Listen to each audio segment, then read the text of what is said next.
Hello, j'espère que vous allez bien. On se retrouve aujourd'hui pour tester un petit kit de la marque Castini. Donc c'est une marque qu'on retrouve sur Amazon et c'est un coffret où il y aura 6 plus 3, donc 6 couleurs, plus base, top et top mat. On voit ça ensemble tout de suite.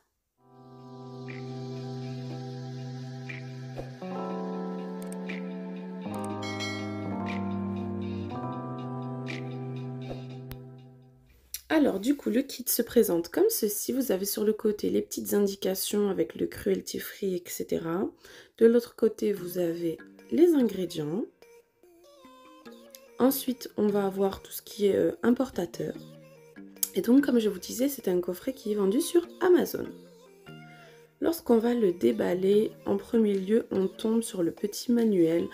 Donc en fait, c'est ni plus ni moins un manuel qui va vous expliquer comment faire votre semi-permanent, puisque c'est une marque qui est destinée aux professionnels et aussi aux gens chez eux non professionnels.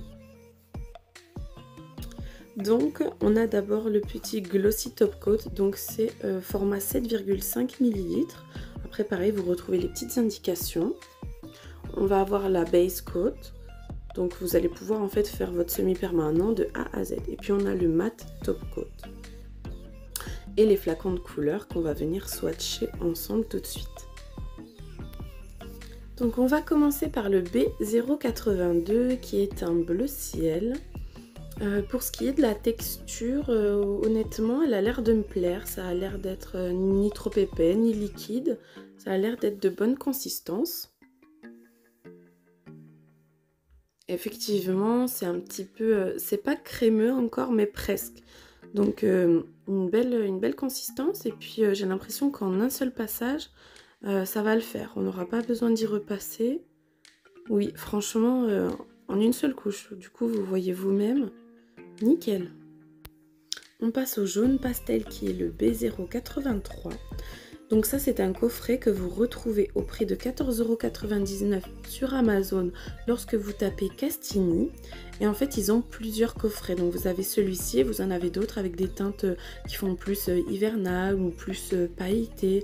Vous avez toute une gamme. On passe à la B084 qui est une couleur un petit peu saumon. Donc honnêtement le kit est pas mal.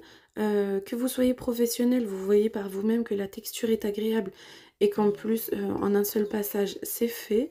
Ou que vous soyez non professionnel parce que du coup vous avez tout dans le même kit. Vous n'avez pas besoin de chercher à acheter ailleurs votre top, votre base et de faire des commandes un peu chez tout le monde. On passe à la B079, donc qui est un blanc. Je trouve ça pas mal d'avoir mis un blanc qui est quand même un basique dans le kit, donc c'est plutôt bien réfléchi. C'est vrai que le blanc, surtout l'été, ça fait fureur.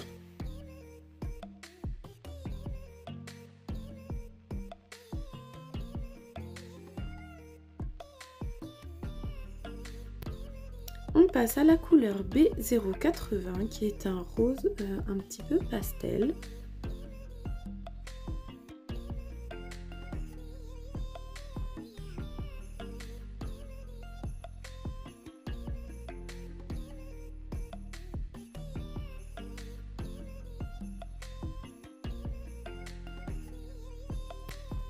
La dernière de nos couleurs sera la B081. Celle-ci a une petite particularité, c'est qu'elle est déjà mélangée avec des petites paillettes.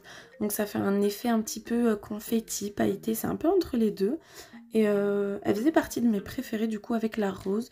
Du coup je l'ai utilisée pour faire un set complet que je vais essayer de vous glisser par ici pour que vous voyez un petit peu le rendu.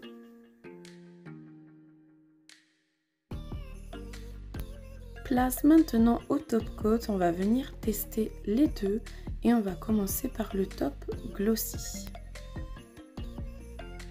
C'est vraiment une finition super agréable, elle est ni trop épaisse ni trop liquide et le pinceau en fait il vous donne une bonne prise en main, vraiment je l'ai trouvé génial.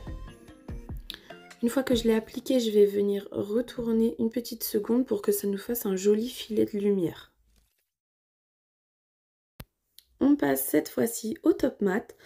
À l'ouverture, il y avait une petite odeur. Je trouve qu'il y en a sur tous les top mat, donc c'est pas quelque chose qui me dérange. C'est vraiment une odeur très très légère. L'application, encore une fois, elle est super agréable. Et vous avez le résultat une fois sorti de la lampe. Donc vraiment, je suis surprise parce que les top mat, il y en a plein qui font n'importe quoi. Et celui-là, super agréable. Il est tout doux, tout velours, parfait. Et voici ce que ça nous donne une fois qu'on a swatché toutes les couleurs. Donc vous avez vraiment une jolie gamme. Comme d'habitude, après les swatchs, j'essaye de vous en faire une petite démonstration. Donc cette fois-ci, j'ai choisi de vous présenter les espèces de French cutter. Je crois que ça s'appelle comme ça. Ça va être en fait pour dessiner votre French en 2 temps, 3 mouvements. Il y a plusieurs façons de l'utiliser. On va en voir une ici. Donc en fait, ça consiste à venir appliquer votre couleur. Donc là, pour moi, ce sera le blanc, mais ça peut être n'importe laquelle. Et on va en mettre en fait sur le dos de cet outil. Il faut bien qu'il y en ait sur les tranches. Vous voyez, mes tranches sont blanches. Et en fait, après, ça va venir nous marquer notre French. Donc, c'est un repère pour celles qui n'arrivent pas à tracer toutes leurs French identiques. Là, en fait, vous allez pouvoir le faire. Vous avez la même mesure à chaque fois. Vous venez vous placer sur vos pointes de repère sur votre ongle. Et ensuite, il va falloir vraiment se mettre à plat. Vous posez. Et ensuite, vous tirez vers vous ou vous levez. Et vous voyez que ma French est dessinée, j'ai plus qu'à la remplir. Pour ce faire, je vais prendre mon liner 00 qui est mon pinceau de chez Nails Up que j'aime d'amour et je vais venir remplir tout ce qui doit l'être. C'est vraiment d'une facilité, en fait, vous pouvez pas rater. Vous allez voir, ça va vous changer la vie et vous allez avoir des French nettes et surtout les 10 doigts qui se ressemblent. Il y a une autre façon d'utiliser ce cutter. Si vous voulez la voir, je vous laisse me dire dans les commentaires. Ça s'utilise cette fois en construction, donc avec de la résine, du polygel. Je vous laisse me dire si ça vous intéresse. C'est tout pour aujourd'hui, j'espère que ça vous aura plu. Comme d'habitude, vous pouvez retrouver tous les liens de ce que j'ai utilisé en barre d'infos. Et je vous laisse me retrouver sur Insta où je vais vous faire gagner l'un de ces petits coffrets. À bientôt!